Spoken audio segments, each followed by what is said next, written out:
Давайте начнем. Впереди у нас долгих 5 дней. Меня зовут Лариса Олеговна Рослова. Я хочу познакомить вас с математической грамотностью. Ну, начну я, вот если можно попросить все-таки немножечко, хоть как-то, полоборота хотя бы ко мне, вот чуть-чуть, потому что, чтобы вы и видели, и я немножечко, да. Может быть, и вам так будет удобнее тоже. А флешку могу убрать или вы переписали, да?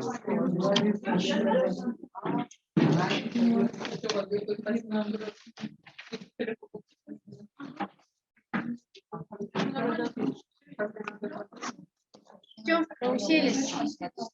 Ну, мы группа номер 1, мы только начинаем, поэтому, да, я думаю, что пойдет дело дальше. Приспособимся к работе. Группа у нас смешанная, правильно я понимаю, что здесь есть, наверное, математики, есть не математики. Есть, вот математики есть, поднимите, пожалуйста, руку. 1, 2, 3. Все, 3. Ага. Хорошо, группа очень смешанная. Но, тем не менее, на то, что математиков немного, вот я бы хотела, чтобы вы как-то сразу окунулись и поняли немножечко эту проблему математической грамотности. Вот я хочу предложить вам такую задачку. На базаре пеку 2 вида круглых лепешек, одинаковой толщины, диаметра одной в 2 раза больше диаметра другой. 3 девочки хотели купить по одной большой лепешке, но оказалась лепешка только одна. И вот они задались вопросом, да, естественный вопрос. Сколько же взять лепешек, если хотела взять одну большую, а вот они теперь вот маленькие? Как заменить одну большую, сколько надо взять маленьких? Да? Вот естественный вопрос, который мы... Вот с кем из девочек вы согласны? Прочитали, немножечко подумали? Ну, как бы не тест, поэтому вот быстренько, да, вот лепешки толщина одинаковая, но в диаметру одна в 2 раза больше другой, во сколько раз нужно больше взять. Кто считает, что, кто согласен с Катей? Поднимите руку. То есть Катя считает, что 2 лепешки надо взять.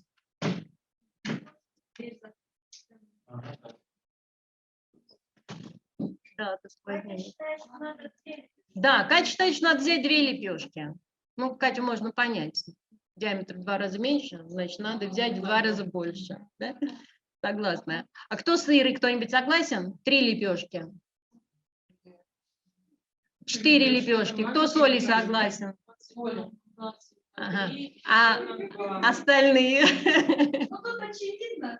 Нет, математикам, наверное, очевидно, да?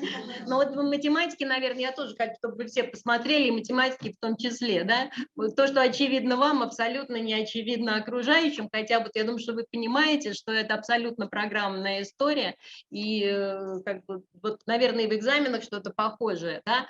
Вот, наверное, математики согласны с Олей, что надо взять 4 лепешки, да? И вот ответ, вот я формулу выписала, если преобразование, помните, что легко увидеть, про что эта задачка, да? Про то, что если вот с математической точки зрения, что если есть зависимость... Что надо сравнить?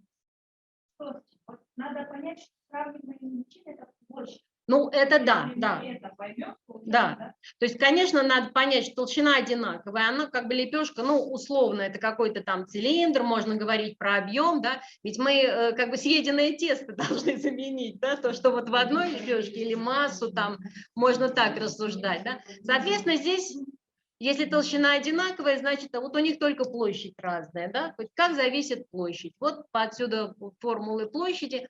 Но вот эта зависимость, да, вот видите, что она совершенно как бы не очевидна, и все равно многие считают, раз что-то в 2 раза больше, значит, и дальше вот идет вот эта логика, а зависимость-то не линейная, да, вот мы привыкаем, что если это была бы линейная зависимость, ну, например, там длина окружности 2πr вот от радиуса окружности или там любая длина будет зависеть таким образом. А вот площадь, она уже имеет квадратичную зависимость, поэтому вот отсюда сразу диаметр в 2 раза меньше, а площадь аж меньше в 4 раза. Вот как бы казалось бы простая ошибка, да, когда мы лепешки, когда мы их где-то там на базаре покупаем, а если мы экспедицию отправляем, и вот эти вот расчеты, да, наверное, тоже вспомним, что были неудачные экспедиции куда-нибудь там на север или еще, где все плохо закончилось, потому что вот что-то там было с продовольствием или еще с каким-то... С другой стороны, если они эти лепешки видят, стоят с ними рядом, то они могут увидеть, что если одну на другую примерно положить, то это не в 2 раза. Ну, не в 2, да. Вот отсюда как бы ответ я предложила в 3, да, что мало ли, вот тоже понятно, когда оно там можно как-то... Но если мы видим, опять же, да, если мы не видим, а просто вот такая замена произошла, нет, сегодня продаю в 2 раза меньше, и зрительно не видите, то, конечно. Но кроме того, еще же зрительно нужно, вот этот вот глазомер тоже надо иметь. И тоже это мы как бы вот на уроках математики это не сильно все воспитывается. Ну вот, собственно говоря, вот как бы введение в эту проблему, да, вот мы столько лет изучают наши дети, и мы с вами изучали математику в школе, оказалось бы достаточно простая задачка, и вот ответ на вопрос, он совершенно неочевидным оказывается. Собственно, это вот про это математическая грамотность. Вот попробую немножечко бегло вам осветить, и что такое математическая грамотность, уже как она в ПИЗе определяется, как она проверяется, познакомить вот вам с заданиями, часть из них вот в раздатке я вам дала. Ну и уровни математической грамотности, это тоже элемент такой оценки. Ну и немножечко надо проговорить про формирование. У нас такое общее знакомство, мы углубляться не будем, решать особо не будем. Вот если кто-то захочет, там вот в раздаточке все в большей степени есть. Поэтому мы можем все это, дальше можно будет углубиться. А с математиками мы потом уже на 3-й день будем рассматривать все это значительно более подробно. Итак, вот определение... плохо отображается. Ну, ладно, там заголовочки большие. Вы видите перед собой вот это определение математической грамотности, которое дается в исследовании ПИЗа. Оно как бы длинное, но суть, в общем, понятна. Математическая грамотность – это как раз умение использовать свои математические знания вот в любых вот таких бытовых ситуациях или каких-то, может быть, чисто каких-то профессиональных и так далее. Для этого нужно применять и математические рассуждения, и как-то формулировать, интерпретировать математику. Но прежде всего ее нужно распознать, да, эту математику. Вот ту ситуацию, которую я вам предложила, она была достаточно, ну, как бы очевидно, что здесь математика, что-то нужно подумать по математике. Бывает это и не так очевидно. Ну и, конечно, это должно быть использование, здесь заложено использование всего того, что изучается в школе. То есть, конечно, если человек не имеет какой-то базовой подготовки, то говорить о математической грамотности не приходится. Феномен, как бы вот этот вот механизм, ну вот на этой схеме, наверное, достаточно хорошо понятен, в чем, собственно говоря, проблемы здесь возникают, что есть реальный мир, в котором есть какие-то проблемы, в совершенно разных контекстах они возникают, эти проблемы, и живут себе, собственно, как бы независимо ни от чего. А есть мир школьной математики, которая как бы вот материализуется в виде каких-то математических задач, которые мы решаем, осваиваем какие-то способы изучения математики, то есть учимся применять эти математические знания, получать результаты. Ну вот, собственно говоря, проблема как бы заключается в том, что эти два мира, они могут существовать, собственно, и раздельно, а соединяются они только если сам человек вот предпринимает какие-то интеллектуальные действия для этого. То есть он готов увидеть, распознать математический контекст вот в этой реальной ситуации жизненной, он сам готов сформулировать эту математическую задачу, правильно поставить вопросы, найти там к нему какую-то модель объяснения, что-то подтянуть, что называется математические знания, да, решить эту задачу, ну и потом как-то правильно интерпретировать этот математический результат, что тоже как бы совершенно неочевидно может оказаться, да. Вот, ну и как бы дальше вернуть вот уже вот это вот готовое решение, снова вернуть в этот реальный мир и посмотреть, ту ли задачу он решил, подходит ли ответ. Ну вот самый простой, наверное, как бы как в начальной школе. Получил ответ 2,5 землекопа, как там вот в известном мультфильме было, да. Ну ученик начальной школы, конечно, понимает, он же не знает вот этих вот фактически 2,5. Он понимает, что для него землекопы, они целенькие должны быть, их нельзя делить на части. Поэтому, ну вот это ему свидетельствует об ошибке. То есть как бы вот, это, вот он вернул задачу в контекст, там как что-то порешал, получил 2,5, значит, он ошибся. Да? Это как бы вот один из примеров. Хотя, с другой стороны, в статистике и землекопы могут быть вот дробными величинами измеряться. Это уже зависит от того, какая задача решалась, соответственно, такой и ответ здесь будет. Ну вот, собственно говоря, и над всем вот этим, вот этой вот. Что еще здесь? Значит, вот как бы выйдем из этой схемы, она как бы проецируется хорошо сразу на схему оценки. То есть, когда, видимо, исследователи нарисовали себе такое понимание вот этого феномена математической грамотности, они и сказали, что вот реальный мир нужно отразить с помощью такой характеристики, как контекст. Да? Содержание математическое, вот этот мир математики, одна нужно как-то отразить вот в этой вот проверке, в оценке с помощью какого-то содержания, да, математического именно, но согласно задумке, согласно пониманию функциональной грамотности. Ну и каким-то образом должны вот эти вот виды когнитивной деятельности, они также должны быть отражены, то есть должна быть дополнительная особая характеристика на этом. Соответственно, появилось вот как бы такие три основные момента были выделены: контекст, математическое содержание и когнитивный процесс. Это три основные характеристики, которые описывают каждое задание теста.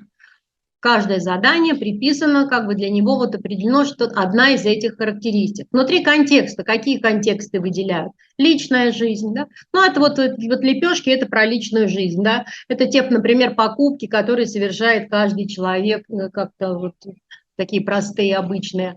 Что-то связанное, может быть, с какими-то домашними делами, с хозяйствами, там, ну, условно говоря, ремонт какой-то несложный, да? Что-то со здоровьем связанное, да? Ну, там, не знаю, употребление лекарств каких-нибудь, чтобы правильную дозу рассчитать, да? Ну, вот то, с чем сталкивается каждый человек, может. Образование, профессиональная деятельность, ну, это что-то связанное с миром профессии, скажем так. Профессии, которые, ну, доступны пониманию ученику, достаточно условные, то есть, конечно, тут не профориентация какая-то или что-то еще, да, но чтобы было понятно, что вот какой-то профессиональной деятельности человек тоже может сталкиваться с какими-то математическими вещами. Да? Ну вот медсестра, там она что-то должна рассчитывать, там вот она капельницу делает, да, ей тоже ставит задача, там вот капельница, там определено, сколько капель, какая скорость, какая дозировка, и она должна в этом ориентироваться совершенно адекватно. Да? Ну, тогда строительные профессии мы понимаем, что там какие-то балки кладут, как-то длину измеряют, да, вот какие-то треугольники делают, или вот там, скажем, надо какой-нибудь гараж поставить, да, прямоугольник на земле очертить. А как этот прямоугольник? А как проверить, что он прямоугольник? Да, вот мы недавно с мужем делали эту задачу, да, решали. Да, угла нету, но мы с помощью подручных инструментов, да, и свойств прямоугольника, да, и понятно, что мы вот измеряли, соответственно, длину диагонали, проверяли эту, потом посмотрел, пришли копатели, которые будут ставить, смотрю, они делают то же самое, тоже измеряют диагонали прямоугольника, ну вот они пользуются свойствами, да, потому что это четко определит, если диагонали будут равны, то это будет прямоугольник, да, соответственно, там углы прямые. Вот, а равенство там сторон, это пока вот это недостаточно. Это вот применение математики вот в чисто таком вот прикладном деле.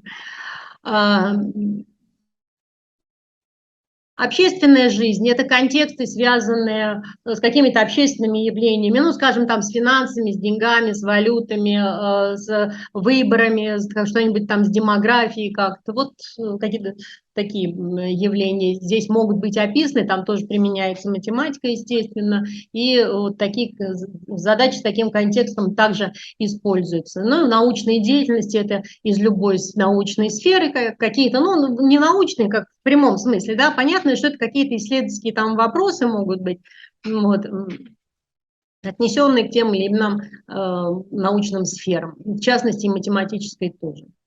Что касается математического содержания, то вы тоже видите, здесь вот выделены 4 области: изменения зависимости, пространства и формы, неопределенность данных, количество. Ну вот название может быть необычным, но за каждым этим названием стоит, собственно говоря, какой-то раздел школьной математики, и здесь нет как бы ничего такого необычного, потому что это некоторая проекция. Количество, это, скажем, проекция школьной арифметики, ну, которая вот связана там не со свойствами чисел, да, вот то, что применяется, да, с вычислениями там какими-то, с процентами, с отношениями, вот такие простые вещи, которые могут встречаться в жизни. Без теоретических там вопросов арифметики. Пространство и форма – это, понятно, геометрия. Это то из геометрии, что может как бы находить применение. Но геометрия, она может находить широкое применение. Вот один из примеров я вам здесь сейчас сказала про лепешки. Мы опять можем вспомнить здесь, это тоже про геометрию здесь. Изменение зависимости – это проекция алгебры. Здесь поменьше, скажем, из алгебры в содержание проверки взяты прежде всего графики и какие-то формульные зависимости, в частности, формулы. Да? Ну, понятно, что эти вот все вопросы, связанные там с алгебраическими преобразованиями, там тоже и так далее, но это вещь не прикладная, понятно, тут ее не найти, поэтому вот как бы здесь, наверное, поле уже. Но и неопределенность данных – это отражение вероятности и статистики вот этого раздела. Надо сказать, что вот у нас стандарт в программах до 2004 года в российских программах вероятности и статистики не было вовсе. Ну, там где-то в углубленке было традиционно, но вот в базовой программе не было совсем этого раздела. В 2004 году мы ввели, и вот таким образом как бы вот у нас нет расхождений здесь с вот этими структурными элементами, с стандартами международными, которые задают ПИС, здесь каких-то расхождений нет. Эти элементы вот тоже теперь есть. Ну, когнитивные процессы, как бы я уже проговорила, что вот про 3 – формулировать, применять и интерпретировать, они были изначально в этой вот схеме фигурировали, которую я вам показывала, но к последнему исследованию вот этого 2021 года, где математика является основным направлением, к основному направлению всегда вот к этому моменту концепция уточняется, как-то продвигается, добавляется что-то новое. Да? В следующем цикле это будет просто повторение использования тех же заданий, что и на предыдущем. Вот раз в 9 лет вот происходит такое уточнение и введение чего-то нового. И вот здесь произошло вот это вот уточнение. Они ввели еще один 4-й вид познавательной деятельности – рассуждать, куда отнесли, ну, прежде всего, все какие-то логические компоненты, делать выводы, какие-то рассуждения, там, чисто формальные вещи, но и вот еще здесь попадают как бы какие-то рассуждения, связанные вот с теми предыдущими вот этими 3 процессами, то есть рассуждать над тем, как сформулирована задача, да? Рассуждать над тем, как применено, да, как решена эта какая-то задача, рассуждать над тем, какая интерпретация, вот удачная, там, неудачная, верная, неверная. То есть вот рассуждение такого характера, который позволяет сравнивать какие-то различные формулировки, различные модели, различные способы решения. Вот рассуждение над этим уровнем, это тоже очень интересно, интересно вот для преподавания математики, для учителей, потому что, ну, как бы это вот напоминание, возврат к тому в каком-то смысле, что у нас было, а сейчас, может быть, тоже какой-то момент, ну, вот я про нашу учителей говорю, что-то как-то начинает уходить, да, если раньше как-то поощрялось, что решил несколькими способами, сейчас решил, молодец, решай следующую задачу, какая-то вот такая вот вещь пошла, погоня за количеством решенных задач, а не за тем, чтобы подумать, а как можно было иначе решить, может быть, вообще способ другой, а может быть, как-то записать можно было, а как можно было оформить иначе, да, вот все эти, вот эта вот вариативность и вот это интеллектуальное наполнение, оно очень важно, всегда было важно в математике, но вот как в последнее время оно стало уходить из практики. Да. Ну, я надеюсь, что это уверена, что это как бы временное, но вот всегда что-то есть в данный конкретный момент, что-то есть хорошее, но что-то может оказаться и не очень продуктивным. Вот, так что теперь получилась вот такая схема, значит, 3 характеристики, в каждой вот 4 компонента каких-то, то есть вот такая матрица 3 на 4. Соответственно, каждое задание, вот оно имеет какой-то контекст, какое-то содержание, какую-то когнитивную, значит, вид деятельности, то есть получается вот такое количество различий здесь может быть, различных сочетаний здесь может быть. Ну вот если говорить о каких-то, опять же, сложностей и недостатков вот в связи с когнитивными процессами, то есть как бы почему, да, вот трудности возникают сформулировать задачи, почему это может быть.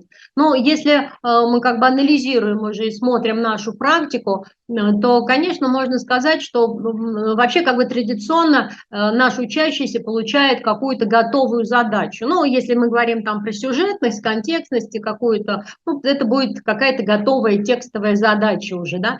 Она, собственно, является уже готовой моделью некоторую, да. Ну, вот задача на движение, если помните, там 2 пешехода движутся навстречу друг другу, там, да, вот, собственно говоря, неважно, кто эти пешеходы, как они там движутся, фактически это какие-то 2 материальные точки, там, у которых есть скорость, и вот они направлены определенным образом. И дальше мы ребенку говорим, что вот если модель такая, вот мы там схемку же рисуем, да, стрелочки ставим, как они движутся, да, там за место встречи или еще что-то, да, то сразу говорим, вот такой способ решения. То есть у ребенка есть модель, и как решить эту модель, вот так грубо говоря, да. Ну, может быть, когда-то мы говорим, как это одно из другого, там объясняем что-то все время, как это получается, но, тем не менее, это уже готовые сформулированные задачи. Вот если вернуться к той схеме, да, про которую я сказала, да, вот этот вот этап формулировать задачу, а откуда, собственно, берутся задачи про этих 2 пешеходов, да, какие могут быть ситуации, связанные с движением, да, реальные, вот не надуманные, такие уже рафинированные, да, а какие-то реальные ситуации. Конечно, таких историй здесь нет, и поэтому как бы ребенок вот уже сразу попадает внутрь готовой истории. Точно так же примерно и вот когда применять, мы тоже даем какие-то стандартные учебные ситуации и отрабатываем их, да, а вот чуть какая-то неопределенность, какая-то нестандартность, и ребенок начинает, уже не может в этом существовать, он ждет вот готовой ситуации, схемы решения. Вот он распознал учебную ситуацию, схемы решения мы ему даем. Если у нас есть какие-то задачи на интерпретировать, то там какой-то небольшой класс таких задачек существует. Вот даже там найти ошибку можно было, но тоже как-то вот в практике не очень не используется, да, оценить там результат. Но это очень полезные же вещи с точки зрения просто интеллектуального развития. Это все и в любом случае надо поддерживать. Ну и, как я уже сказала, вот в рассуждении, как бы, если логика, как бы, да, она поддерживается и развивается, то вот это вид деятельности, да, как давайте порассуждаем над тем, как можно еще там описать эту задачу или какое еще решение, давайте обсудим, какое решение красивое, рациональное, да, вот этого маловато, и, соответственно, отсюда могут возникать какие-то проблемы. Но, как вот я сказала, ПИЗа сейчас делает акцент как раз на том, что вот по мнению авторов концепции пишут, что центральный компонент как раз вот связь между математическими рассуждениями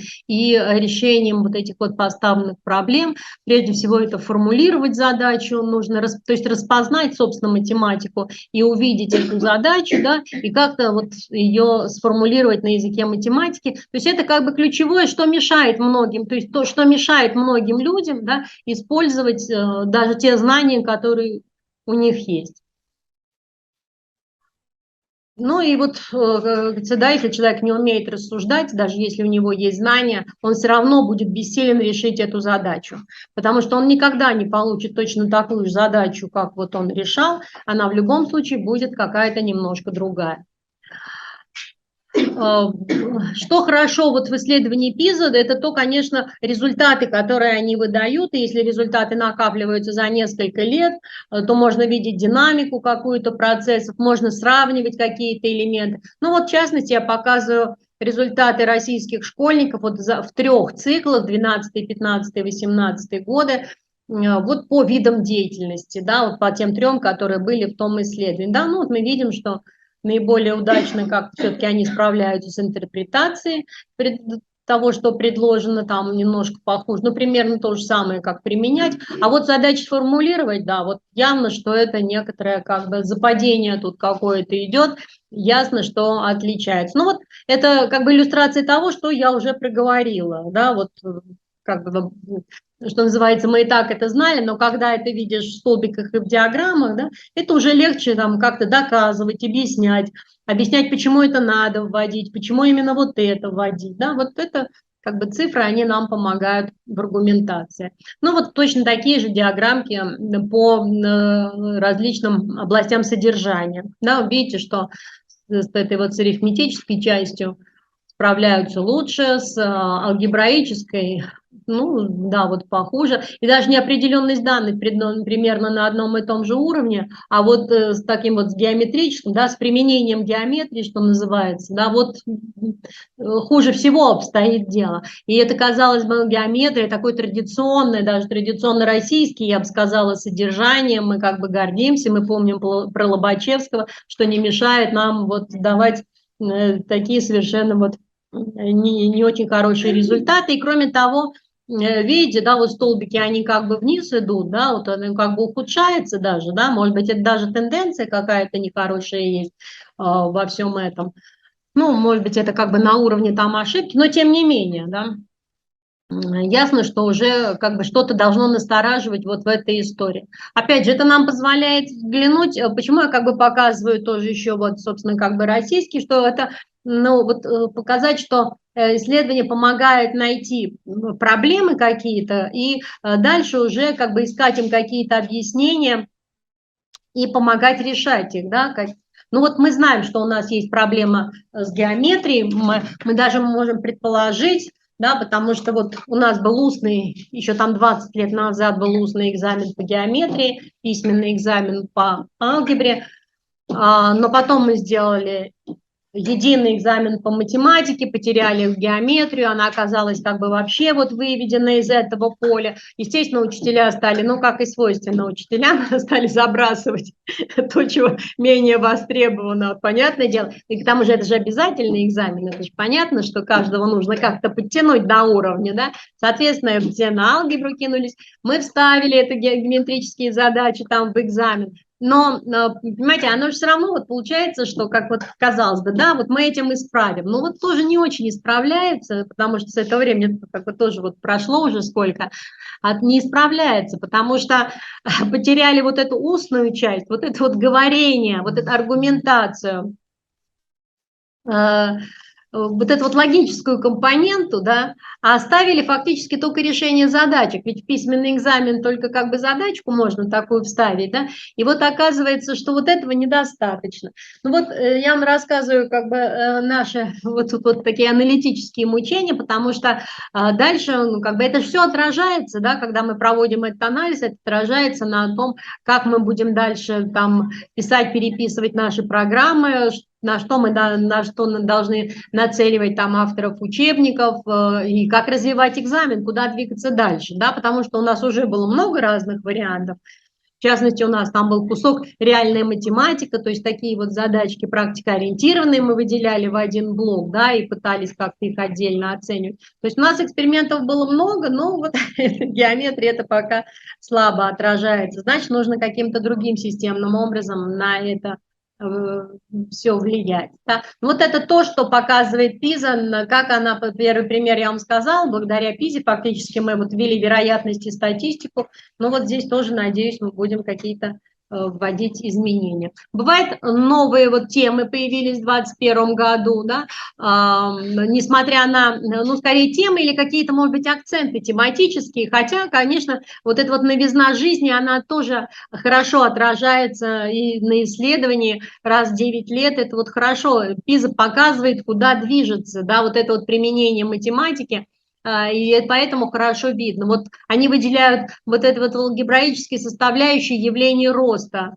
да, вот что линейные, нелинейные, какие-то экспоненциальные зависимости, да, вот не успели они сказать, пошла пандемия, началась тут, да, и сразу мы буквально увидели вот эти вот графики, как стали рисовать, да, как растет заболеваемость, смертность, еще что-то, да, вот это вот сразу как бы иллюстрация вот этого материала, насколько это важно в современной жизни, и главное было не то, что нам выдают там, да, вот, например, я там заходила на сайт, где это была там статистическая информация, да, но есть еще уже средства массовой информации, а там как раз толкованием занимаются, да, насколько хорошо журналист понял там, да, результаты исследований, это же не всегда адекватно, это чаще всего надо перепроверять, как то, что они говорят, потому что все опять же зависит от его математической грамотности, да, насколько он корректен в том, как он сформулировал, там что-то растет или уменьшается. Ну и я уж не говорю про политиков, которые вообще могут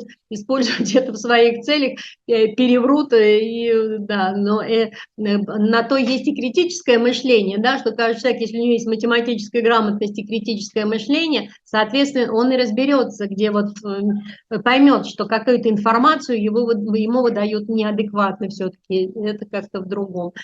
Геометрическая аппроксимация – это вещь, которая связана с тем, что вот в школе мы изучаем такие правильные фигуры, окружность, круг, треугольник, равносторонний, равнобедренный, вот они нам интересны, у них есть интересные свойства. А в жизни, как правило, вот случилась катастрофа, разлилось нефтяное пятно, да, ну, наверное, по закону физики оно там как бы, может быть, и имело форму круга, да, если бы все было идеально, да, но там есть какие-то подводные течения, ветра дуют, да, и, соответственно, оно начинает принимать какую-то неправильную форму, скажем, чтобы ликвидировать это пятно, да, нужно же принимать какие-то меры. От чего зависит количество там, я не знаю, кораблей, каких-то еще средств, которые будут выделены на ликвидацию, да? Оно же будет зависеть, ну, скажем, от площади, да, будет зависеть этого пятна, от периметра там, наверное, этого пятна, да? А все это каким-то образом надо посчитать, это вычислить, вот эту вот неправильность. Отсюда встает задача вот такого как бы понимания и применения математики именно для каких-то таких вот цели аппроксимации. Компьютерное моделирование, ну вот это та история, которая действительно компьютер все круче входит в нашу жизнь, все, что с ним связано, и он меняет и здесь акценты. Но прежде всего калькулятор я бы даже выделила, как бы тоже примкнула его сюда, потому что, скажем, в школьной вот практике и калькулятор до сих пор как бы под запретом официально находится, да, не рекомендуется, и учителя запрещают, а дети под партой считают, а учителя запрещают, а физики говорят, пользуйтесь. Ну вот, да, что делать бедному ученику? И на самом деле никто не учит его правильно вычислять. Там же тоже есть много чего полезного и интересного вот, про то, как нужно вычислять на калькуляторе. Вот. А здесь здесь говорится о том, что вообще говоря, все это компьютерное моделирование, вот, и числовое такое моделирование, оно в современном мире играет все большую роль, потому что мы имеем дело с большим массивом данных, их нужно как-то анализировать, соответственно, нужно уметь это делать, работать с этими массивами и с точки зрения вот, математической, чтобы как-то понимать влияние тех или иных переменных на полученный результат. Ну и принятие решений в ситуации неопределенности, как бы такие непонятные слова, но за этим встают не что иное, как покупки в интернете, например. Да? То есть когда мы... Неопределенность в том, что я привыкла платьишко покупать, померив на себя, увидеть, как оно мне идет, обрадоваться и купить. Да? А тут по интернету, как я могу это все сделать? Да? Вот она неопределенность. Я должна сделать свой выбор, хотя не могу сделать привычные действия. Но у меня есть информация числовая. Да? Ну, например, много людей купили это, и вот это marketplace, он мне выдает эту информацию. Сколько человек купило, да, и там же все ставят свою отметки, там какая-то статистика выдается, да, там вот 4,8. Вроде хороший показатель, значит, многие его одобряют, это выбор. То есть вот, а это не что иное, как именно вот, спасибо, именно как бы проявление вероятности. Это вероятность того, вот эти вот их отметки там 4,8, 4,9, которые они показывают, вероятность того, что если я куплю этот товар, да, он мне понравится, он меня удовлетворит, то есть вероятность моего успеха вот в покупке этого товара.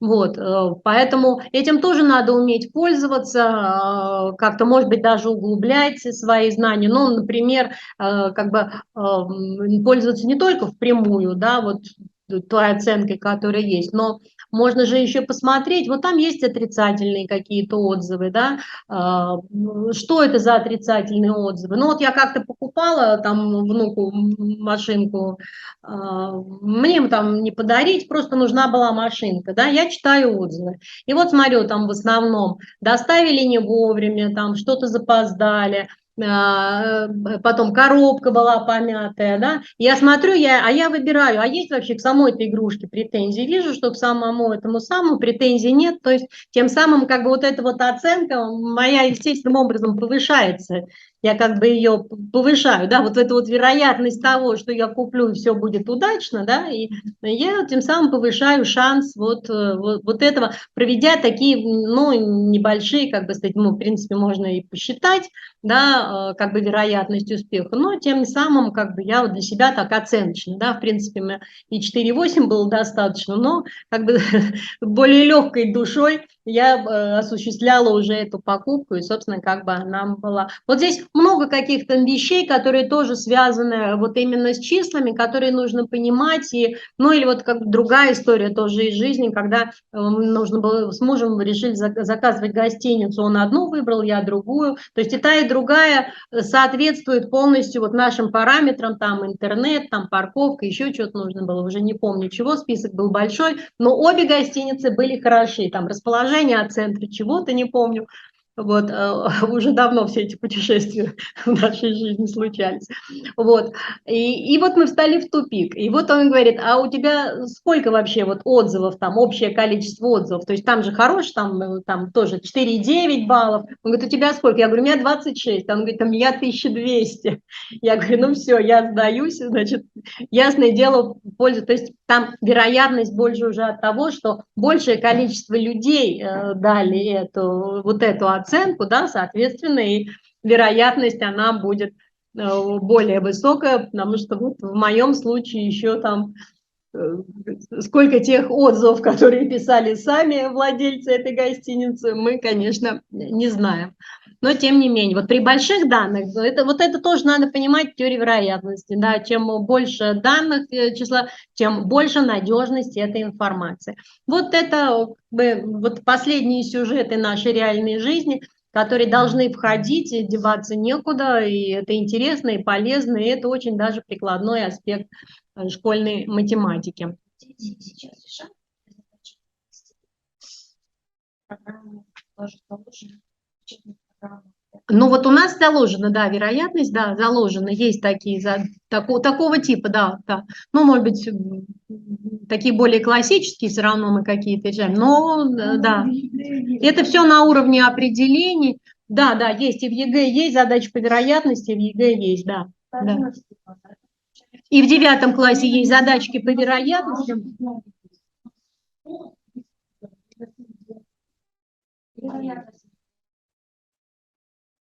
Ну вот, да, очень хорошо, но здесь что надо смотреть все-таки, да, потому что они как-то быстро обновляют эти истории, да.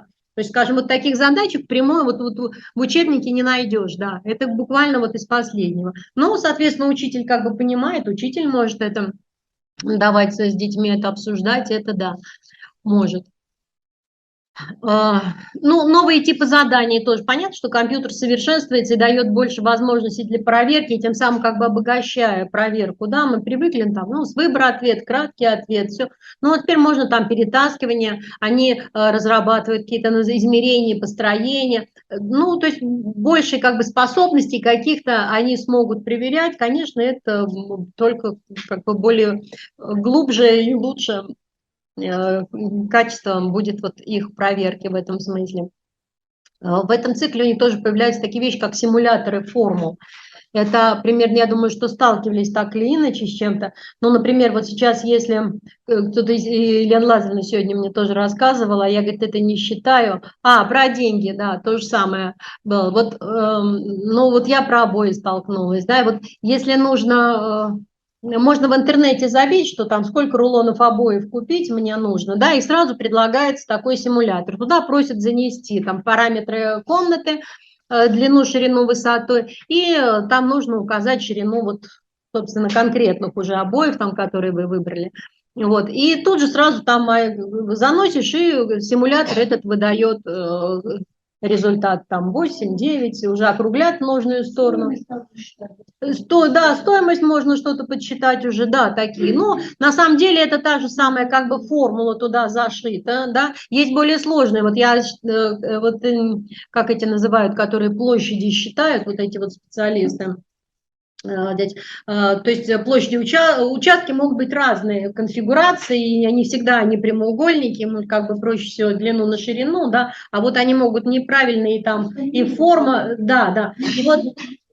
Да. И вот эти вот вещи там тоже есть, там забиваешь какие-то параметры. А вот Елена Ивановна сегодня вспомнила, где никогда, мы сегодня про перевод денег заговорили как раз, эти вот кросс-курсы, рубли, суммы, доллары, евро или что-то еще. Она говорит, ну, я всегда тоже вот забиваю, и мне всегда готовый ответ есть. Ну, финансовая грамотность, что тут поделаешь. Вот. Так что это тоже есть, да. По сути, это примерно то же самое, что в формулу вводить. Да, мы привыкли, вот есть формула, и мы туда данные как бы записываем, а здесь как бы не сказано, какое, да, ну вот окошечко есть, и я понимаю, что в это окошечко я должна там длину комнаты, в эту ширину, в эту высоту, да. То есть так, это хорошая вещь, потому что именно качественная как бы работа, да, все равно как бы понимание, вот какие же вещи тут важны для этого. Ну, если поработать. Поэтому есть еще такой вот дополнительный какой-то у нас появляется такой вот аспект в работе. Очень интересно, мне кажется, вот аналоги электронных таблиц, но это все то же самое, работа с данными, да, когда нужно какие-то показать детям действительно реальные данные, что их много. Ну, таблицу такую не распечатаешь, на доску не выведешь. Вот в электронном виде это действительно современный какой-то подход. Можно отсортировать и найти там наибольшее, наименьшее, там формулу забил, с информатикой как-то это все сконнектил, и действительно будет вот другой какой-то совсем уровень понимания, потому что можно, тем самым мы как бы уходим от вычислений вот таких рутинных, да, мы переносим акцент на содержательную работу с числом или с величинами, да, они начинают искать какие-то закономерности, смотреть, вот чуть-чуть изменил данные, а как изменился ответ, да, вот эти вещи очень важны, и в таких случаях их как раз можно хорошо показать, но особенно вот в задачах содержательных, таких как бы практикоориентированных, взятых из жизни. И, конечно, это как бы наиболее интересно, тут не возникает вопроса, что, как и зачем это все нужно. С точки зрения представления информации, вот тоже есть некоторая новизна, это использование вкладок. Ну, может быть, это не столько как бы чисто математическое, но тем не менее оно как бы позволяет, скорее это к вопросу о читательской грамотности, может, потому что дети должны сами переключаться с вкладки на вкладку. Ну, наверное, их как бы не сильно это напрягает, да, кнопками щелкать это вот они умеют. Другое дело, чтобы понимать, да, в какой момент что нужно, да. А на этих вкладках можно отдельно представлять информацию, какую-то вот где-то графики, таблицы, чтобы они как-то это сравнивали. Ну и, в общем, там возможности разные есть. Главное, вот что вот мы уходим от этой линейности, да, когда вот линейность текста, мы тоже можем как бы показать вот эту вот клиповость и уже как бы бразды правления передать в руки самого ребенка. Вот. И, ну, сказал, что логический как бы аспект, он усиливается, вот эта вот интеллектуализация получается, да, деятельности ученика, даже как бы и в математике есть интеллектуализацию, можно повысить градус ее. Ну, вот, они тоже ищут какие-то новые вещи, ну, традиционное там верно или неверно утверждение, вот они часто это использовали, но вот они придумали новую форму, всегда, иногда, никогда, ну, то есть всегда, никогда это верно, неверно, да, но вот появляется это иногда, а иногда это как раз это частное утверждение или общее утверждение, да, то есть такая более тонкая логическая как бы градация отношения к утверждению, да, ну вот что-то верно для квадрата, а верно ли это для прямоугольника, да, вот оно уже, ну или вот, да, вот в обратную сторону, ну вот что-то такое, да, он такой интересный, такой аспект для уроков математики, мне кажется, это очень полезно. Ну и вот привести свой пример и контрпример, это как бы обогащает, ведь детям достаточно часто просят что-то объяснить, дать какое-то решение, но здесь не просто решение, а вот привести свой пример, который как бы поясняет какую-то верность какого-то утверждения, да, и показать, привести контрпример, чтобы опровергнуть какое-то утверждение, да, но это немножко другой, более высокий уровень логического развития, как бы, ну, в математике это тоже как-то есть, но не часто, мне кажется, применяется, хотя это такое логически хорошее развитие вот может дать. Ну, дальше мы перейдем, покажу вам несколько примеров задач именно чисто ПИЗы, которые... Ну вот сейчас мы как бы столкнулись с такой как бы проблемой, почему ли как бы вот именно всякая ли вот сюжет, тоже вам, наверное, надо задуматься, всякая ли сюжетная задача будет она вот как бы соответствовать той идее, которая заложена ПИЗа, да, и либо это что-то похожее, но все равно, тем не менее, это про что-то другое, это не про математическую грамотность, а про это, да, потому что сейчас у нас тоже много появилось деятелей ПИЗа-подобных задач, да, и вот это все, конечно, размывает концепцию, размывает понимание, ну, как бы многие и не понимая идеи, просто хватаются за то, а вот интересная в жизни там ситуация какая-то, давайте будем ее решать. Научно. Научная грамотность. И проверить такой вопрос, можно ли научить учителей составлять задания. И было сказано, что учителя такое делать не смогут. Здесь ну, я не буду говорить, что учителя не смогут, ну, чего прям обрубать крылья не буду брать на себя, потому что, ну, я знаю пример, вот часто... Понимаете, ну, конечно, не все учителя, да, но, конечно, есть учителя, которые вот у нас тоже могут, да, вот. И я в журнале, как главный вот редактор журнала «Математика», я часто и стимулирую учителей, тоже говорю, я присылаю, да, есть интересные сюжеты, ну, может быть, они действительно как бы те за... Ничего не делала. Есть. Нет.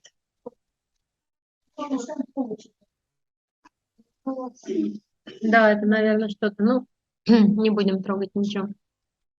Вот, наверное, это как бы не будет вот прям вот задача, которая бы там ПИЗа в себе взяла там в исследовании или что-то, но все равно это какая-то история из реальной жизни, и мне это нравится, например, тем, что, и я вот учителям тоже говорю, да, ну, не сможем мы придумать, мы же говорим о том, чтобы ребенок как бы применял в своей жизни, да, ну вот той задачи, которую я сочиняю, да, вот прям или коллеги, я же все равно сочиняю из своей жизни, да, вот живу я в городе Москва, там, да, и вот примерно я пытаюсь сочинять задачи там про телят и лошадей, да, но обращаюсь к специалистам хоть как-то в этом смысле, но совершенно понятно, наверное, что для жителей сельской как-то местности у них будут немножко другое понимание, да, какие-то вопросы, вот чтобы оно было именно из жизни, чтобы ребенок поверил, да, вот в это, да, чтобы он не сказал, как Станиславский, не верю,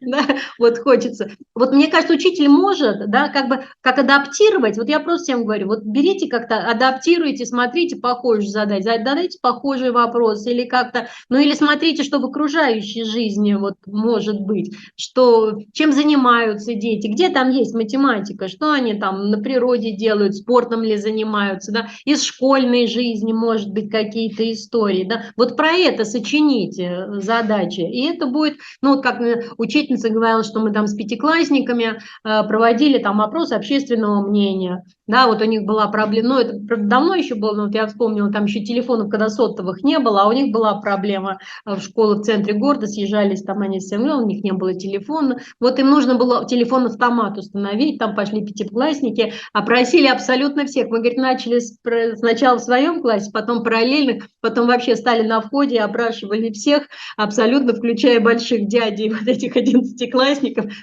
и, значит, директору принесли результаты своего исследования, что дети просят установить телефон-автомат. Ну вот примерно про это. После этого, говорит, мы кинулись и стали вообще там вот за год отразили статистически всю информацию, и для родителей провели вот такое родительское собрание, где показали, где мы занимаемся. Ну вот примерно что-то из этого. Понятно, что они там занимались статистикой, понятно, что там как бы задачи немножко как бы были вот не в этом плане, но все равно это про то же, да, дети видели математику, вот она их окружала, они свою жизнь реализовывали, да, какую-то информацию передавали. Поэтому вот в этом плане, да, вот, собственно, делать задачки, как бы вот, которые бы подходили под оценивание, ну, наверное, должны просто вот, действительно специалисты, да, вот есть у нас центры оценки, там вот делают оценки качества, там вот московские делают, или мы делаем, ну, вот для каких-то таких вещей, наверное, ограниченный круг специалистов обученных. А, конечно, учитель вот на таком уровне, как я сказала, каждый учитель должен, да, что-то принести из своей жизни. И кто-то из учителей говорит, да я приношу вот просто вот из своей жизни, там, вот мои коммунальные платежи, давайте считать. Ну вот если такие доверительные отношения есть, как бы почему нет? Вот это будет реальная жизнь, а какая-то... У нас как планируется с задачами, да? И там же будет такая опция, что учителя сами могут загружать свои задания, которые будут эксперты проверять. Да, вот хорошая идея, да, я вот тоже за это агитирую, говорите, что давайте соберем.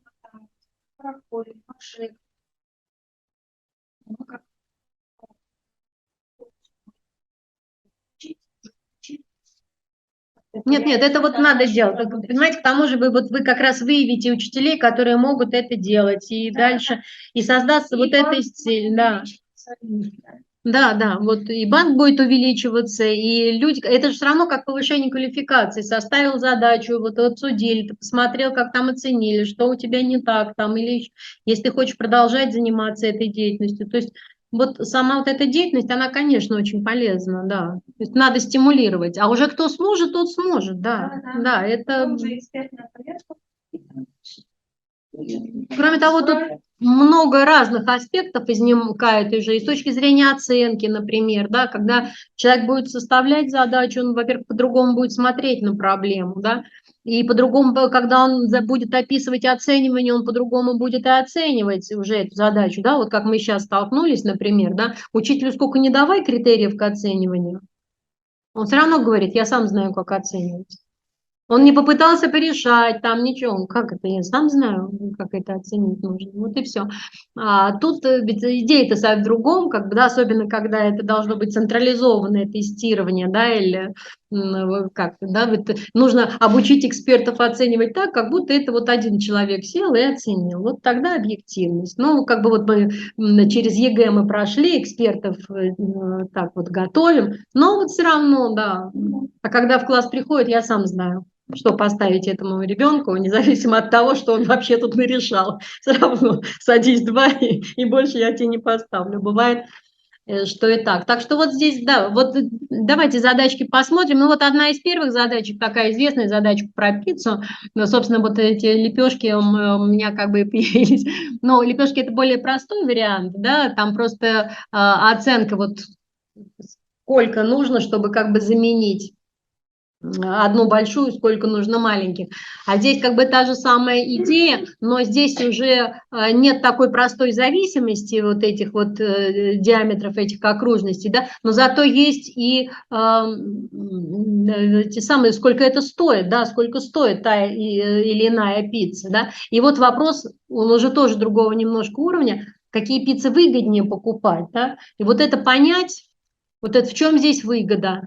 Вот это чисто вот проформулировать, а в чем выгода, как вот эту, как бы вот этот вот вопрос, да, вот эту вот ситуацию, да, реальную, как ее превратить, что будет являться вот этой вот моделью, да.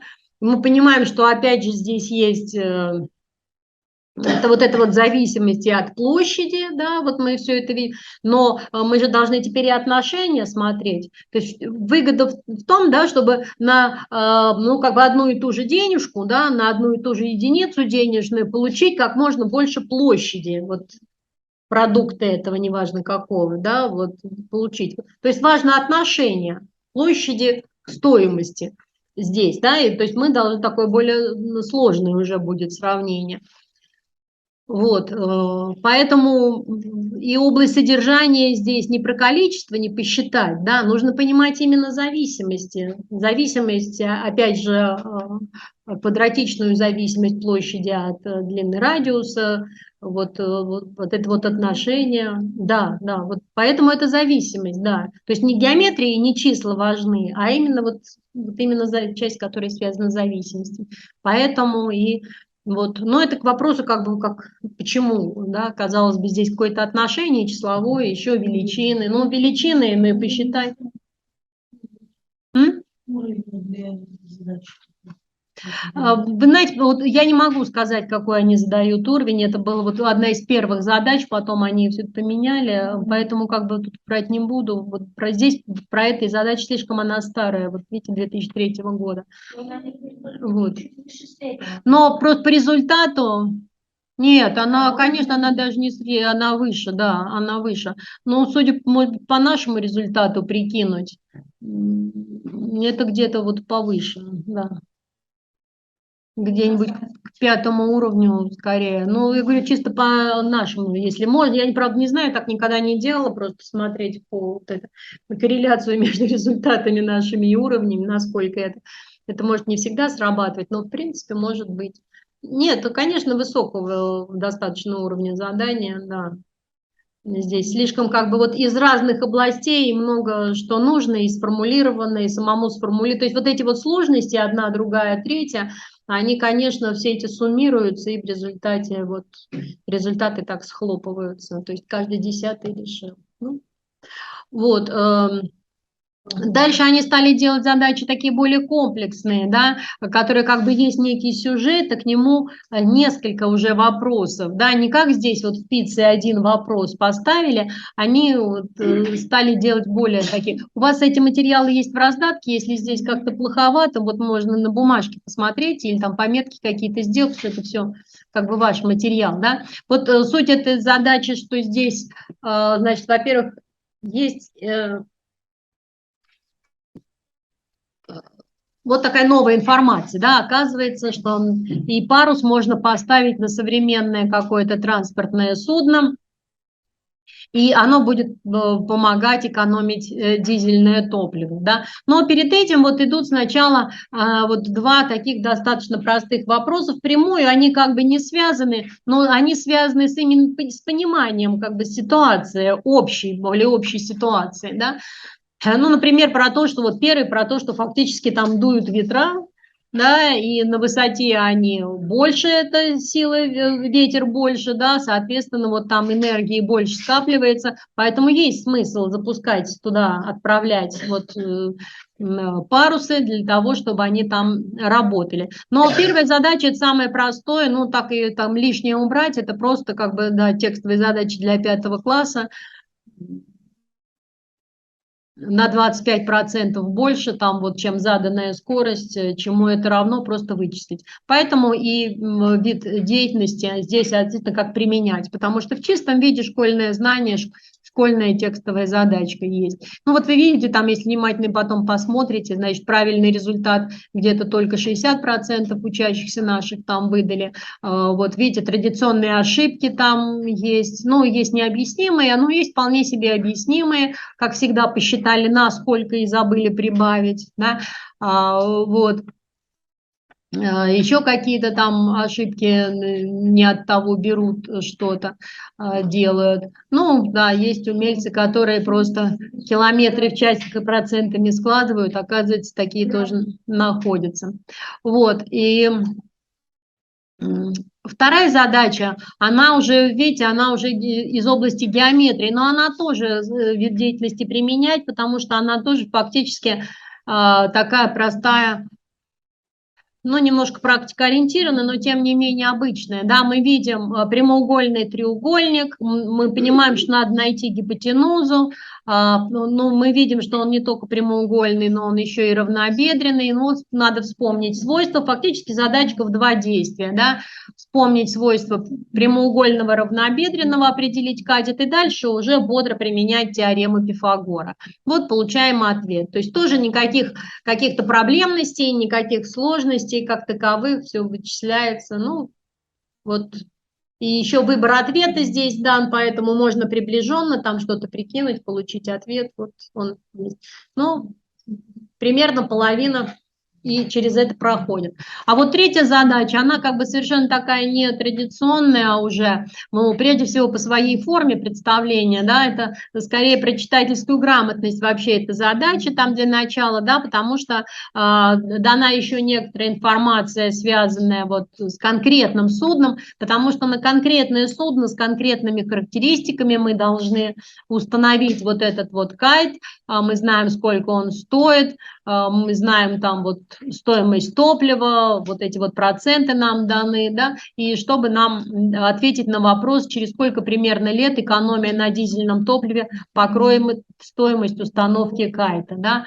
Понятная тоже идея, такая смычка с финансовой грамотностью, финансово-экономическая задачка, да, то есть мы деньги вкладываем, через сколько-то лет мы их вот в результате отобьем, да, вернем назад, ну, дальше уже будем получать прибыль.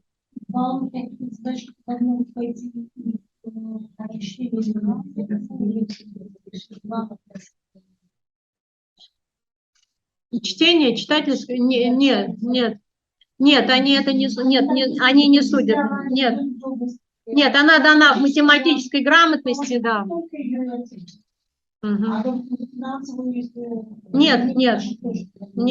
Нет. Это только она входит, вот, то есть это как бы получается вот та межпредметность, да, как бы умение, но это как бы и задает, вот через финансы, это задает некий контекст. Конечно, и контекст финансовый, он может быть там, где какие-то деньги, там покупки или еще что-то, конечно, они как бы попадают вот в какое-то пересечение с финансовой грамотностью, оно как бы может быть, да, и достаточно часто. Вот поэтому на одном из следующих занятий, завтра, послезавтра, я уже не помню, но вот мы как бы с Еленой Лазаревой попытаемся как бы тоже это показать, потому что мы такие межпредметные вещи, мы тоже все разрабатывали отдельно и решили все-таки объединить усилия и посмотреть на задачки друг друга, и чтобы посмотреть. Ну, потому что есть в этом потребность, конечно, потому что я говорю, вот учителю математики нужно понимать, какие задачки вот из вашей финансовой грамотности, как он. Понятно, что посчитать там, где написано сколько там чего-то, ну, конечно, учитель математики справится, да, но объяснить какие-то вещи, ну, вот здесь, например, вот эту вот финансовую ситуацию, да, связанную там, вот почему возникает этот вопрос, наверное, ему как бы вот с точки зрения финансовой грамотности полезно было бы обсудить. Но не буду тут как бы забегать вперед, да. Но в ПИЗе нет, они, то есть это как бы получается контекст некоторый, да. Он вот туда уходит.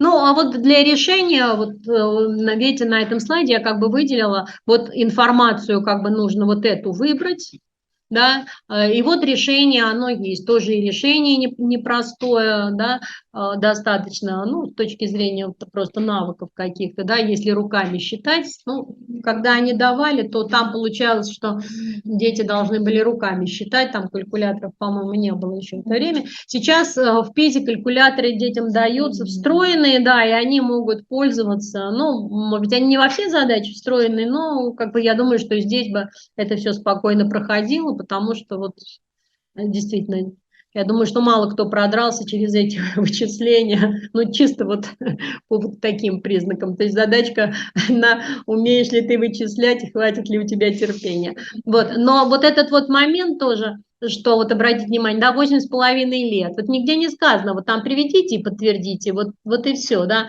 а мы, вот дети сразу говорят, а как округлять, не округлять, ну вот, соответственно, эксперт проверяет, и он уже будет, а ребенок напишет, кто-то округлит, может быть, 8-9, кто-то напишет 8 лет, там, 6 месяцев, да, вот эксперт уже будет проверять, да, а это как ребенок сам мыслит, это вот вопрос своего, вот его уже обоснования, подтверждения, он должен это сам решить. Конечно, как бы он тоже должен быть, ребенок должен быть готов к этому. Но если говорить вот про вот эти самые уровни и сложности, все заговорили, вот парусный, вот эта задача, это 5-й уровень. Сейчас мы перейдем уже к уровням, но я уже забегаю вперед немножко. Вот, но суть заключается в том, что опять же вот этот вот момент, да, вот если сформулировать задачу, вот что значит сформулировать? Вот надо перевести вот все, что там с текстами и с картинками, вот фактически вот в эти 4 строчки, которые внизу, да, и тогда это получается обычная текстовая задача, да, ну, которые уже дети, да, ну, текста меньше, уже как-то можно, да. У нас же некоторые вообще текст увидел, пропустил, даже на экзамене, да, вот учителя говорили, убирайте, там, где много текста, они же, они просто, ну, олимпиадные туда приходят соответствующие, да, а вот на экзамене убирайте, они просто будут пропускать эту задачу, потому что они не будут читать текст, не будут, не хотят, пропустят. Поэтому, ну, мы же все-таки математику проверяем, поэтому как бы нам тоже хочется убирать вот эти все лишние. Ну вот здесь просто именно как демонстрация, да, вот разница, да, и вот демонстрация того, что значит сформулировать задачу. Ну хотя бы перевести ее в знакомый формат текстовой задачи. Вот это оно здесь и есть. Еще один пример тоже очень интересный, задача про вращающуюся дверь. Тоже здесь такое комплексное задание, 3 разных вопроса. Видите, что есть некое описание, ну, вращающуюся дверь мы теперь все знаем, мы знаем, что в торговых центрах оно устанавливается, ну вот, говорю, что я когда первый раз это увидела, я думала, ой, забавные карусельки, чего только не придумают, подумала я.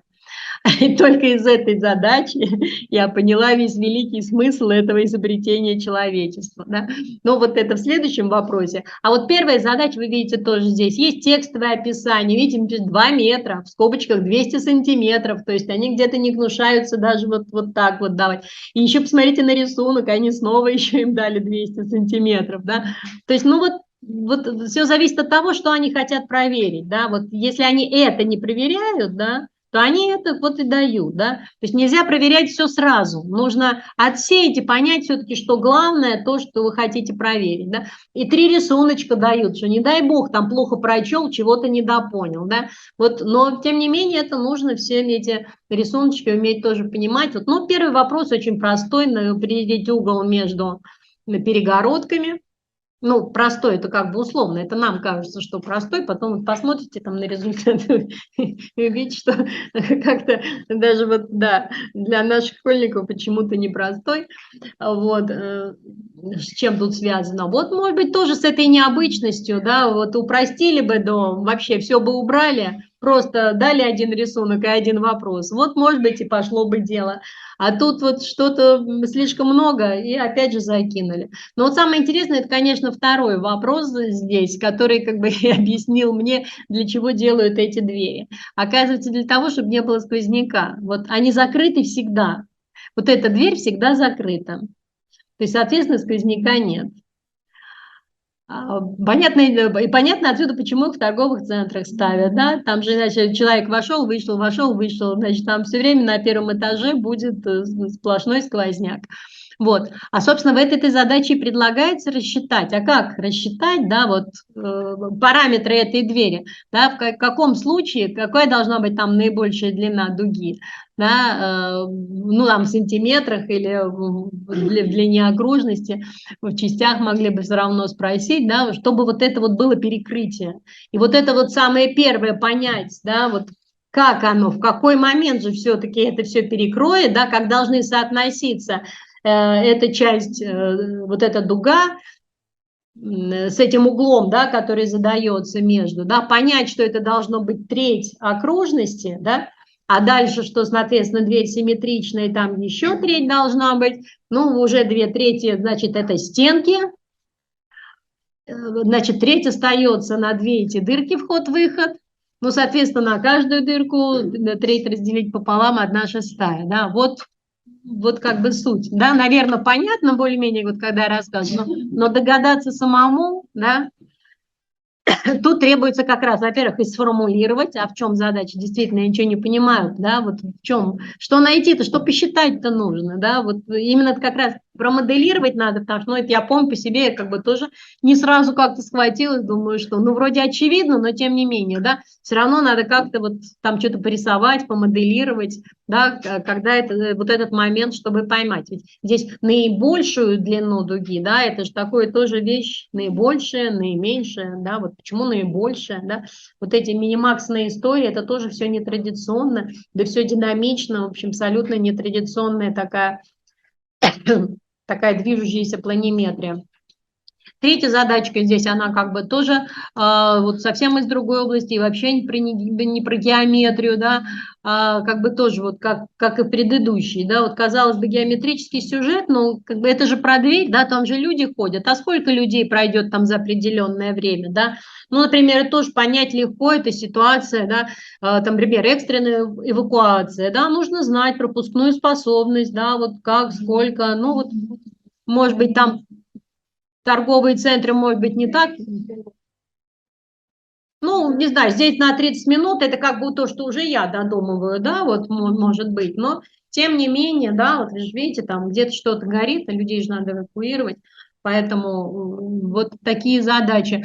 И с точки зрения математики, конечно, тоже нужно понимать, вот какова модель, что здесь происходит, да, здесь постоянное какое-то увеличение, 2 человека в одном, в третьих, самых за минуту, за 100, то есть такая модель умножения, увеличения все время в несколько раз, вот она идет. Ну вот видите, вот характеристики я собрала на одном слайде, да, всех 3 заданий, да, видите, что как бы вот общая как бы характеристика, две задачки от пространства и форма, одна задачка количеству, там вот одна задачка применять, 2 задачки сформулировать, да, вот таких вот. А результат, вот можете посмотреть, вот эта задача вторая задача, это самая сложная, пожалуй, задача, что я видела, максимальный результат даже 14%.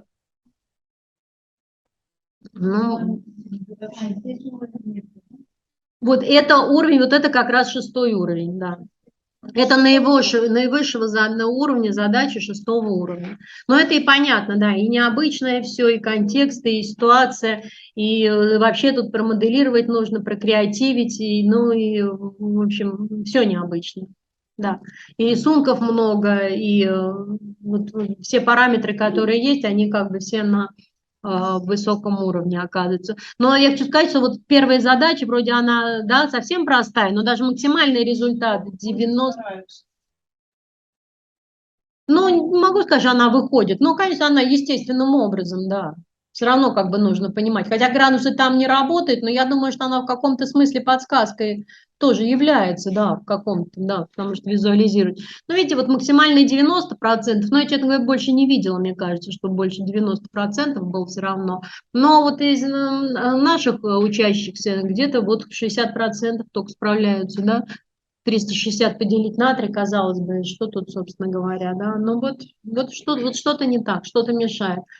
Вот, надо искать ответы на все эти вопросы. И вот еще одна задачка, тоже, ну, как бы казалось бы традиционная, но просто хочу показать, что они вот умеют ставить нетрадиционные вопросы, но они всегда будут такие достойные, понятные, хорошие вопросы.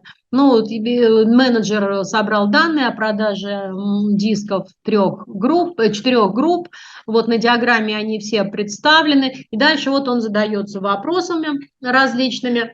Ну вот говорят, ну у нас же есть такие диаграммы в экзаменах там где-то, ну вот вопрос, например, первый, конечно, вот дальше просто вот этого вопроса не идет, но этот первый вопрос, сколько там вот у такой-то группы в таком-то апреле, да, конкретно, это просто насчитывание информации. Выполняют, конечно, неплохо, да, вот это, но это же просто, да, вот такой чисто предметный такой результат, мы этому учим по горизонтали, по вертикали, вот тут посмотри масштаб, все, вот чисто такая алгоритмическая. А посмотрите, вот второй вопрос, уже нужно уже нужно, во-первых, сравнить, да, а во-вторых, там же нужно как бы вот динамику видеть, у нас диаграммы, если бы еще они там графики дали, ну, тоже все равно было бы, да, там мы хоть пересечение бы видели, да, а здесь нужно найти как бы точку пересечения, найти там месяц и в правильную еще сторону уйти, вот, то есть уже такое как бы более высокого уровня задачка. Ну и третья вообще она про прогноз, вот смотрите, да, спрогнозировать в июле сколько будет. Вот для конкретной группы, там, у которой там все падает, падает, да, ну вот, видимо, в какой-то момент там становится уже совершенно нерентабельно делать эти диски, да, и вот надо понять, а сколько же там будет в июле, куда же они упадут в этом июле, да.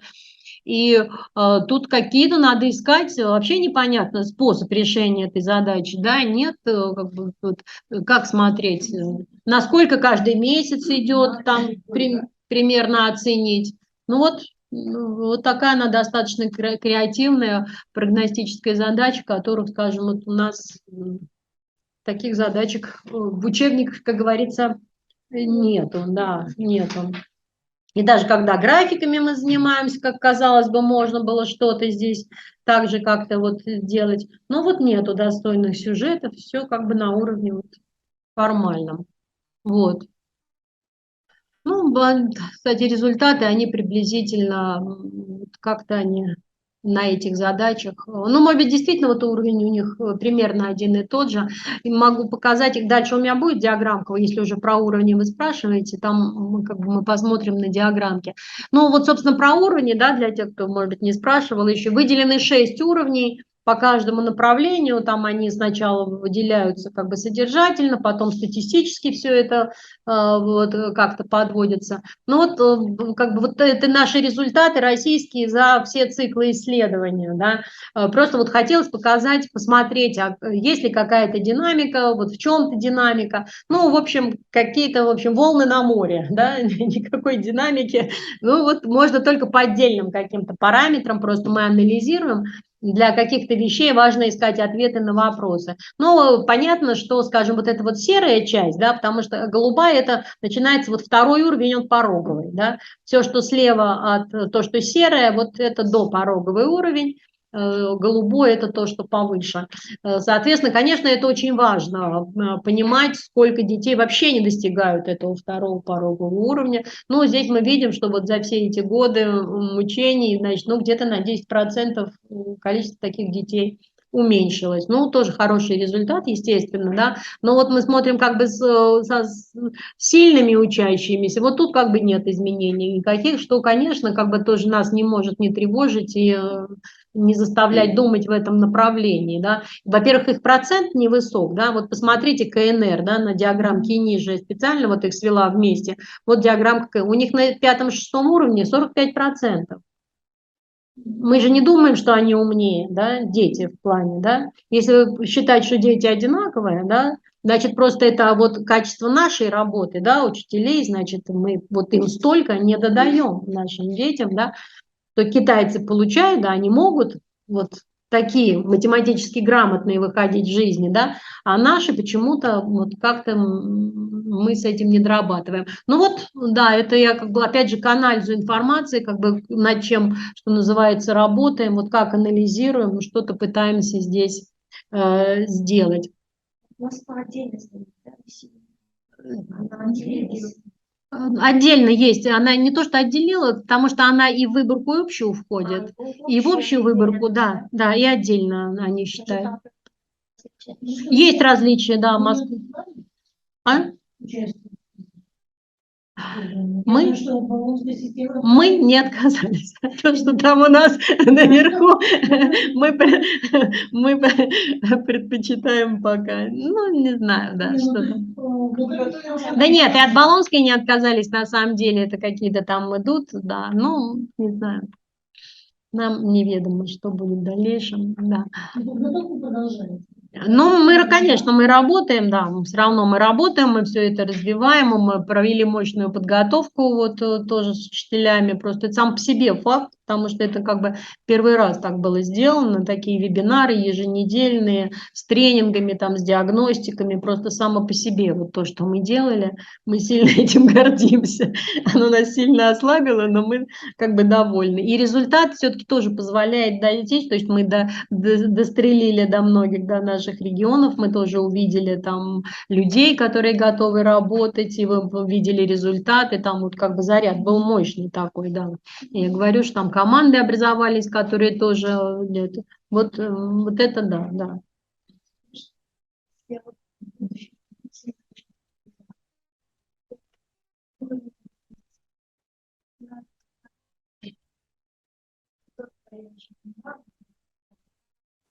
Второй, это китайские, вот КНР. Это результаты КНР, то же самое. Только проценты, да. 17 это 6-й уровень, 28 5-й, соответственно. Просто у них, видите, вот вылево, то есть вот этой пунктирной вертикальной, да, слева, там почти ничего нету, потому что у них там детей нету. У них даже я не знаю сейчас, 5, 6, 5, 4, 3, 2, 1, да, все-таки, да, да. То есть у них 3% не достигают порогового уровня. 3% не достигают. То есть один там ниже первого и 2% на втором, на первом уровне. Не, давайте.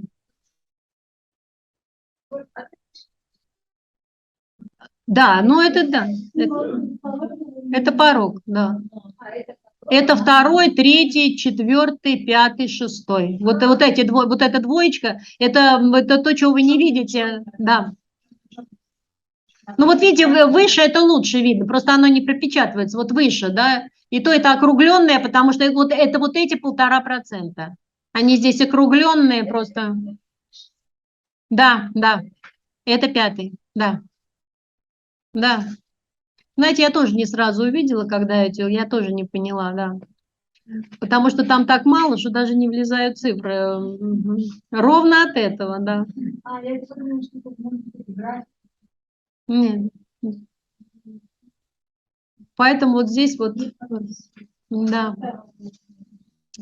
Цифры не лезут, они существуют отдельно, их уже туда никак не за... У нас в моем классе ученик учился, потом они покинули переехали. Но они говорящие, это старших надоездов учиться. Это очень жесткая и дисциплина, и очень, знаете, как дается, если ты это не сдал, все, там прям настолько вот рамки, даже от оборудования, как сидят, какие парты, как что, настолько, вот, как они сами объясняли, эти дети, что там очень тяжело учиться, но постоянно вот так гнет и... Ну, дисциплина, я не знаю относительно глёта, но дисциплина, вот я была несколько раз, я видела. Понимаете, вот жили мы на территории вот этого какой-то школы, там, ну, кампус, там, у них там школа, это не одно здание, а целая такая университетская, да.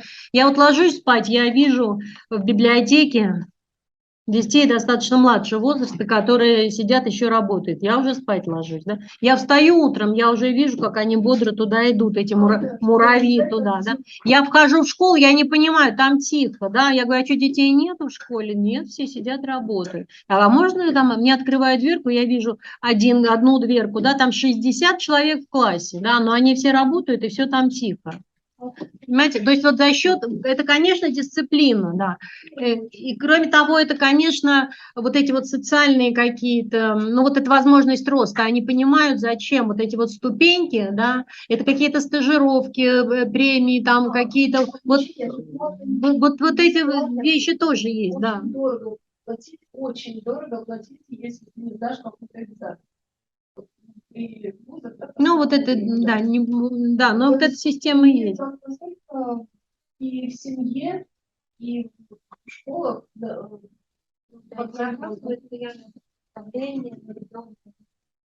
Может, изучаем социальные, эмоциональные методы, да. Нет, ну это системно, это, понимаете, это вот это их традиция, да, потому что, опять же, я иду по улице, я вижу, как они все работают, вот этот вот муравейник, он виден, да. Такого не увидишь. То, что вот как они, это сразу производит впечатление, да. Они трудолюбивые, они дисциплинированные, да, да. Я вот тоже так говорю, у нас качественно, говорю, ну уберите каникулы. Дети же не знают, что делать за эти каникулы, но как-то это надо же организовать. Причем у нас сейчас вообще стало плохо. Май месяц опять не учатся, потому что там сначала идут праздники, там, а потом уже начинаются какие-то каникулярные приготовления к экзаменам, каким-то ВПР и все. А тут мне уже в марте внучку, и там, и что, я говорю, уже апрель еще впереди. Она говорит, да нет, мы уже все диагностики написали. Вообще учиться не надо, даже уже в 4-й четверти. Ну куда все это вот все катится? Поэтому нет, китайцы вот за счет... Нет, ну есть и другие факторы, например, они 12 лет учатся в школе. Это же плюс еще 1 год. Много разных систем. Поэтому, конечно, вот перенести что-то одно или, там сказать, вот методику возьмем. Ну, мне кажется, вот методики объяснения, да, как решать задачу, ну, вряд ли что-то тут будет. Просто вот этот вот общая как бы установка и государства, и школы, и семьи, там, все вот это вот, оно, конечно, действует. Вот недавно же проводили вот это пробное диагностическое тестирование, когда учили изоподобные задания. Наши дети, знаете, что написали? Мы такую тему не проходили. Хотя там нужно просто умножение, деление, просто... Ну да, вот это как раз не готовность. Это не готовность, да. Они увидели нестандартное что-то, да. Их не мотивировали, не объяснили, зачем это нужно. Они, современные дети, они уже сами решают, им надо это или не надо. Они так вот под давлением нашего, во всяком случае, вот мы тоже так сталкивались, когда попроще учителя где-то провести в классе какую-то работу, да, а они сдают нулевые фактически. Они говорят, а зачем нам это нужно? Я говорю, так детям же надо было объяснить, зачем им это нужно. Как только им объясняешь, я прихожу, говорю, исследование, вы будете как подопытные кролики, там все. Они воодушевленно начинают там что-то решать, задачи, ничего не решил. Ну, что сказать, спасибо большое, было очень интересно, узнал что-то новое. Я говорю, ну вот и замечательно. Ну, главное же по-человечески с детьми обращаться. Так что вот посмотрите задачки, вот то, что я увидела сейчас, значит, вот продажа музыкальных дисков, первый вопрос самый, да, вот этот примитивный, он ниже первого уровня на самом деле оказался, да, и вот вторая задачка, это первого уровня, вот это на шкале, да, вот видите, да, все три задачки, ну даже третий вопрос, он там оказывается на втором уровне, поэтому тут вот видно как бы по задачкам тоже такие вот вещи. Ну, что еще можно успеть? Сейчас скажу, что я там еще не успела. 5 минут еще есть. Да, но я про наши не сказала, сейчас быстренько тогда бегом за 5 минут. Ну, собственно говоря, вот мы то, что у нас свои разработки, то, что мы делаем, мы начали с задач для оценки, потом мы сказали, нет, мы должны формировать, хватит оценивать, уже все этот контроль стал, мы хотим формировать. Соответственно, мы, естественно, не отказываемся от ПИЗа, мы берем за основу как-то, но дальше мы начинаем. В соответствии нашему стандарту мы смотрим, если мы хотим по классам формировать, значит, мы смотрим, какое там содержание, что мы можем добавить, и, соответственно, задачки мы сейчас тоже по классам делаем. Вот у нас в нашем банке есть по 5, 6, 7, 8, 9 класс, задачки вот так, они все разложены. Ну и, конечно, чтобы делать задачи, нужно понимать вот как бы особенности какие-то. Вот мы для себя принципы какие-то выделили, где-то они общие, где-то они чисто математические, ну, в частности, вот комплексность, например, да, вот понятно, что, конечно, и для оценки, и для формирования, вот эта вот комплексная ситуация, да, которую можно и так, как с дверью, да, можно геометрию посмотреть, а можно там посчитать что-то, да, вот, это очень интересно и понятно детям. Важно, чтобы задача детям была интересна, как я уже сказала, чтобы мотивация возникала. Мотивация, кстати, помогает и использовать, как бы вот не нужно дополнительного времени выделять, да, вот как учителя говорят, вот, мощный мотивационный какой-то импульс это создает. Реалистичность, да, но не надо делать вид, что это задача вот в чьей-то какой-то практике, да, часто бывает за уши что-то притянутое, практика ориентированная, ну, да, просто смешно, да, ну, и дети тоже понимают, они легко отличают учебную математическую задачу, да, и они ее решат, да, но только не надо делать вид, что это как бы имеет какое-то отношение к реальной жизни, вот честно здесь нужно быть. Вот, проблемность, да, вот, ну, то, что вы вот увидели, действительно, вот есть проблема, там, кайт поставили, когда деньги вернем, да, дверь вот эта вот, да, вот как здесь, вот эта проблемность, она тоже, конечно, очень хороша здесь, и надо стараться делать, но она также будет тянуть за собой и реалистичность, как и вот мотивационность, вот это вот все, оно все в каком-то клубочке, вот я уже говорила, разные способы решения, разные какие-то способы представления, интерпретации или еще что-то, вот хорошо, когда в задаче это есть, как бы тоже мы на это смотрим, чтобы там не единственное решение, но тогда просто непонятно, тогда это будет какая-то учебная задача, все это. Ну и уровневость, то, что я сказала, конечно, задачки должны быть максимально, вот и простые должны быть, и сложные задачки. Вот первый, как бы мы сделали блок какой-то, да, вот мы проверяли, мы понимаем, что вот у нас там не хватает простые задачи, нету почти, да, сложных тоже как-то не очень, да, и уже как бы во втором цикле мы уже смотрели, вот каких простых задач добавить, вот буквально вот как первая задачка про вращающую дверь, надо добавить что-то такое, да, она помогает дифференцировать, она помогает что-то еще узнать. Ну и также сложные задачки, вот отдельно там даже олимпиаду потом придумали по функциональной грамотности, там, именно вот чтобы детей, которые действительно могут и хотят, и чтобы их можно было как-то здесь зацепить. Ну вот одна из задач у нас такая есть, как бы как пример, мы взяли вот такой сюжет, пособие на ребенка, такая социальная тематика. Ну, вот, пособие у нас выплачивают, коллега тоже ребеночка родила, вот отсюда задачка она и получилась. Поэтому это абсолютно реальная как бы схема начисления этого пособия, вот в рамочке мы ее дали, она зависит там от прожиточного минимума в регионе, соответственно, эту задачку можно к своему региону как-то уже притянуть, адаптировать, да, то есть вот если для урока учителю уже есть про что здесь поговорить, опять же, если про финансовую грамотность, вот оно и здесь, эта тема тут социальных пособий тоже есть. Ну вот в первом вопросе как бы просто впрямую в лоб конкретная семья, вот дадут им это пособие или не дадут, удовлетворяют они этому условию или не удовлетворяют. А вторая, как бы она вот более такая креативная, ну, в этом плане, что придумай пример, когда не буду, да, ну, то есть как тоже понятный вопрос, да, вдруг зарплату поднимут, надо же понимать. Может, и зарплату сейчас поднимут, а ты пособие потеряешь. Тоже какие-то. Вот это надо тоже понимать. Вот мы также описываем эту задачку. Видите, вот мы описали, что это область количества, там применять, личная жизнь, вот уровень определяем. Ну, пока мы выделяем 3 уровня. Там низкий, средний, высокий, описываем так. Но именно потому, что пока статистики у нас нету, как будет статистика, мы, наверное, тоже как ПИЗа сможем сделать вот большее количество уровней, да. Но, с другой стороны, учителя для урока вот этого тоже вполне достаточно, вот уж прям совсем такой бешеный. Для оценки важны уровни там побольше, а для формирования этого и не требуется. Поэтому вот тоже даем какие-то образцы решений. Здесь есть. Вот у меня есть ссылки, там уже когда с математиками буду работать, там все покажет, и Никита обещал прийти и показать просто, как там и в РЭШ войти, диагностики там и сделать, то есть это мы покажем. Ну вот да, можно, да.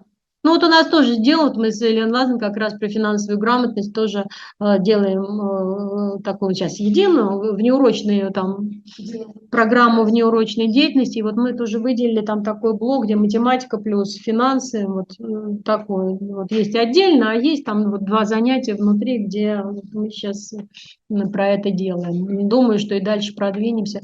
Потому что, конечно, учитель математики это как бы просто вот на поверхности лежит, дети эту тематику откликнутся. Ну и вот какие сложности, как бы тоже, что я вижу перед учителями, я думаю, что и как бы что-то и к вам может относиться, да, конечно, вот то, что связано с мотивацией учителя, так или иначе, да, а вот это консерватизм, то, что говорили, конечно, он есть, и у нас много и с экзаменом связано, вот я научилась готовить, что мне теперь бросать, а теперь мне вот вашей функциональной грамотностью заниматься. заниматься. Ну, конечно, тоже такое есть, да. Учитель должен, во-первых, понимать, ну и как-то вот все-таки условия у него тоже должны быть. Для этого должны быть, конечно, материалы. Но вот теперь у нас есть открытый банк, достаточно там и комплексных заданий. Я тоже всем говорю, что заданий не должно быть много. Да? Возьмите одну задачу, отработайте ее, там много достаточно вопросов, добавьте свои какие-то, еще же можно добавить от себя что-то, да, то есть доработать, вот эту свою инициативу какую-то проявить,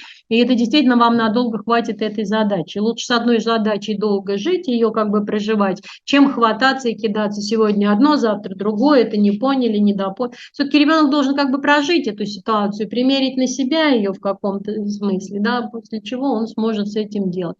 Ну вот сейчас, конечно, как бы вопрос методик, он остается, как с этим работать.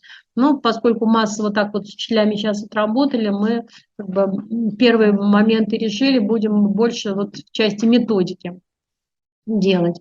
Но по-прежнему остается проблема, что если знаний нет, то и применять нечего. Поэтому надо поднимать предметный уровень, это уже стоит. И метапредметные результаты, навыки какие-то, я думаю, что вы тоже, вот уже тоже не раз говорила, да, если читать не умеет, если смыслового чтения нет, он и понять ничего не могут, или тот недопонял, или там пропустил какой-то кусок важной информации, а что, говорит, это тоже надо было читать, там, я говорю, написано, формулы для справок данные, а что, говорит, это тоже надо было читать. Да, поэтому это вот эти моменты все есть. Учить надо, учитель математики не учит читать, не обращает на это внимания, считает, что он как, вот он из начальной школы пришел, читать умеет. Это не так, потому что надо учить читать математические тексты, пользоваться учебником, конечно, это все вот нужно. Ну и вот, соответственно, все остальные. Но вот как бы нам хорошо в этом плане, что в стандарте это все прописано, по идее, учитель должен это все делать. Но вот вопрос как-то вот помочь ему научиться, как это делать, в этом остается. Все, спасибо. Изложила основное, что хотела. Еще, если есть вопросы. Она здесь. Она с вами уже живет сутки.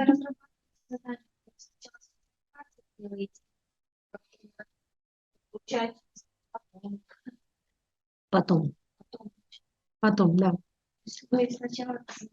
Ну, я не знаю, можно ли... Нет, ну, бывает, что конкретно нужно вот задание, да, вот как бы вот задача в банк добавить, мы насочиняли задачек, а там не хватает прям, ну, например, про вероятность ничего как-то не...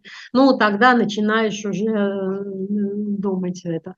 Но, в принципе, конечно, идешь в основном от ситуации. От ситуации, да. Да. То есть я уже вот 3 года хожу, еще называется, под ноги все время смотрю и собираю эти задачи, кто что сделал, что-нибудь. Мы, говорю, с мужем тут размечали это место для гаража. Я говорю, стой, бросила лопату, побежала за фотоаппаратом. Он говорит, что случилось? Я говорю, надо же заснять. Это же мне для задачки пригодится. Поэтому вот это вот все время происходит, потому что, конечно, просто вот очевидно было, да, вот что мы вот применяем сейчас математику. Поэтому, конечно, в какую-то задачу это отправится. И это так все время. И тогда вот, да, вот уже идет описание, потому что потом там трудно надо подбирать, к ней подбираешь вопрос, какой удачный. Вопрос может зависеть, для чего это делается. Опять же, для, вот если, что называется, для урока, да, для формирования эта задачка, или для какой-то диагностики я ее делаю, это тоже будет по-разному. Но даже тот же текст, да, если я скажу, что это для урока, можно оставить больше текста, например, да, а если это для оценки, тогда уже как-то вот все вот минимально, да. Да, там какая-то вода, но все-таки, чтобы воды было, ну, да, 2 предложения, да.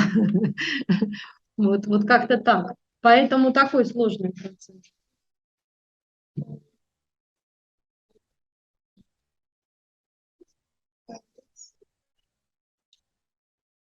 Спасибо.